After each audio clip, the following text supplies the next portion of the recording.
అభిమానుల్ని, బ్యాంక్ స్టాఫ్కి అందరికీ కూడా నా హృదయపూర్వకమైన నమస్కారం.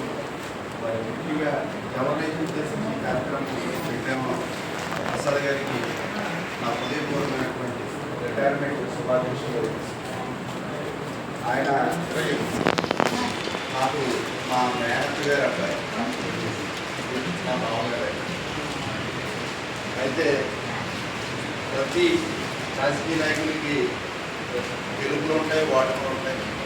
అదేవిధంగా ఉద్యోగస్తులకి జాయినింగ్స్ ఉంటాయి, రిటైర్మెంట్స్ ఉంటాయి. కానీ రిటైర్మెంట్ అయినప్పుడు ఈ విధంగా ఫంక్షన్ చేయడం అనేది చాలా సాధారణమైనటువంటి విషయం. అయితే ఆ గ్రహీత ఎవరి గురించి అయితే మనం ఈ కార్యక్రమం పెట్టామో ఆ వ్యక్తి గురించి మనం మాట్లాడుకోవాలంటే కొంతమంది గురించి పెదవులతోనే మాట్లాడుకుంటారు కదా. కానీ ఒక్కొక్కడి గురించి మనం ఉదయం నుంచి వచ్చి మంచి మాటలు మాట్లాడాలనిపిస్తుంది. ఎందుకంటే అందరూ గొప్ప వ్యక్తి ప్రసాద్ గారు. ఎందుకు గొప్ప వ్యక్తి నేను చెప్తున్నానంటే మా స్నేహితులు కానీ ఎవరికైనా సరే ఈ ఇండియన్ బ్యాంక్లో ఆయన ఇక్కడికి వచ్చిన తర్వాత మా అందరితో అకౌంట్ ఓపెన్ చేయించి నేను వ్యాపారస్తున్నాను. నాకు చాలాసార్లు క్యాష్ కావాల్సినటువంటి పరిస్థితి వచ్చేది. ఇక్కడ లేకపోయినా అందులో చాలాసార్లు ఉపయోగపడినటువంటి మా స్నేహితులు శ్రీకాంత్ చాలాసార్లు డబ్బులు బయట నుంచి క్యాష్ తీసుకొచ్చి ఇక్కడ ఇవ్వడం చాలా విధాలుగా మాకు ఉపయోగపడినటువంటి వ్యక్తి. అలాగే మీతో ఎలా ఉన్నారు కూడా అందరూ పంచుకుంటారు. అయితే ముఖ్యంగా మన ప్రసాద్ గారి గురించి మాట్లాడకపోతే నాని బాగుంటుంది. మాకు నేను నాని గారిని మాట్లాడతాను. నాని గారు స్నేహానికి వచ్చి విలువ బహుశా నేను నా ఒక 50 సంవత్సరాలు జీవితాలు ఎవరిని చూసుకుంటాను. మొట్టమొదటిగా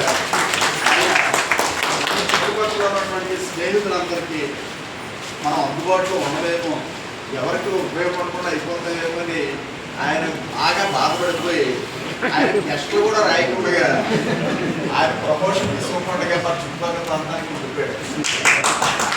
ఆయన దగ్గర వానమాలు నేర్చుకున్నటువంటి మా సెంటర్లో ఒక వ్యక్తి ఇవాళ స్టేట్ బ్యాంక్ ఏజెంట్ మీద ఉన్నాడు. ఏ రోజు వచ్చినా సరే నానిగడ్డ పెట్టిన భిక్షరా అని చెప్తాడు. ఏజెంట్ స్టేజ్లో ఉన్నట్టు వైజాగ్ మీరు మాత్రం ఒక ముచ్చుల్లాగా అందరూ పైకి ఎక్కి పైకి వెళ్ళిపోయారు తప్ప ఆయన ముచ్చుల్లో ఉండిపోయాడు. మామూలు ఇక్కడ మహా అయితే మండపేట, యానం, పబ్లిక్ సర్వీస్ అంతా కూడా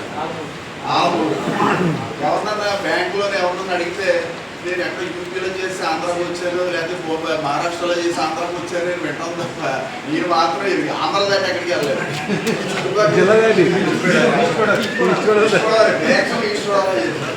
స్నేహితులు అంటే మహా ఇది ఏదో తెలుగులో మనకి ఒక సామెత ఉంటుంది. కొత్తగా పెళ్ళైనడంటే అత్తోరింటికి సైకిల్ మీద వెళ్తుంటే దారిలో ఇద్దరు ఆఫ్ చేసి దారిలో పులోదర అన్నారంటే. పులోదర అంటే ఇలా చూసి పులో కూడా బాగుంది తప్ప ఎవరు కనపడలేదు నాకు పులి కనపడుతుంది సైకిల్ కూడా బాగుండేది.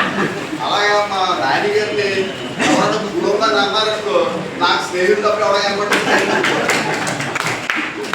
అంత స్నేహానికి మంచి నిలిచినటువంటి వ్యక్తి అయినా ఇలాంటి అసలు చాలా మొన్నటి కూడా నాకు ఈ ఫంక్షన్తో వద్దు అనుకుంటూ వచ్చాడు. అయినప్పుడు కూడా దేవుని యొక్క గొప్పది ఇంతమంది సమక్షంలో ఆయనకి జరిగిందంటే ఆయనలో ఏదో ఒకటి గొప్ప విశేషం లేకపోతే ఇంత చక్కగా జరగదు. ఇంతకాలం ఆయనకి ఇంత అందరితో సంతోషంగా చక్కగా ఉన్నాడంటే ఆయన వెనకాల కూడా ఆయన భార్య కూడా చక్కటి సపోర్ట్ ఉండబట్టే ఈ రోజుల్లో చక్కగా మా సిస్టర్ మరి అవి ఎన్ని ఇబ్బందులు ఏమన్నా సరే చాలా చక్కగా తీర్చిదిద్ది ఈరోజు పిల్లలు కూడా ఉన్నతమైన స్థాయికి వెళ్ళారంటే మరి అలా చూసిన విధానం బట్టే అంత స్థాయికి వెళ్ళారు. మరి ఇక మీదకు ఉండేటువంటి శాస్త్ర జీవితం కూడా చక్కగా మరి ఇద్దరు ఇప్పుడు ఇంతకాలంలో ఇప్పుడు మాత్రం చక్కగా రెండులో ఉండే ఇద్దరు పెట్టి ఆయన చక్కగా చూసుకోవాల్సినటువంటి సిస్టర్ ఉంది. మీరందరూ కూడా శాస్త్ర జీవితం కూడా చక్కగా గడుపుతూ అందరికి సూచనలు ఇస్తూ మంచి జీవితాన్ని గడపాలని మనస్ఫూర్తి కోరుకుంటున్నారు.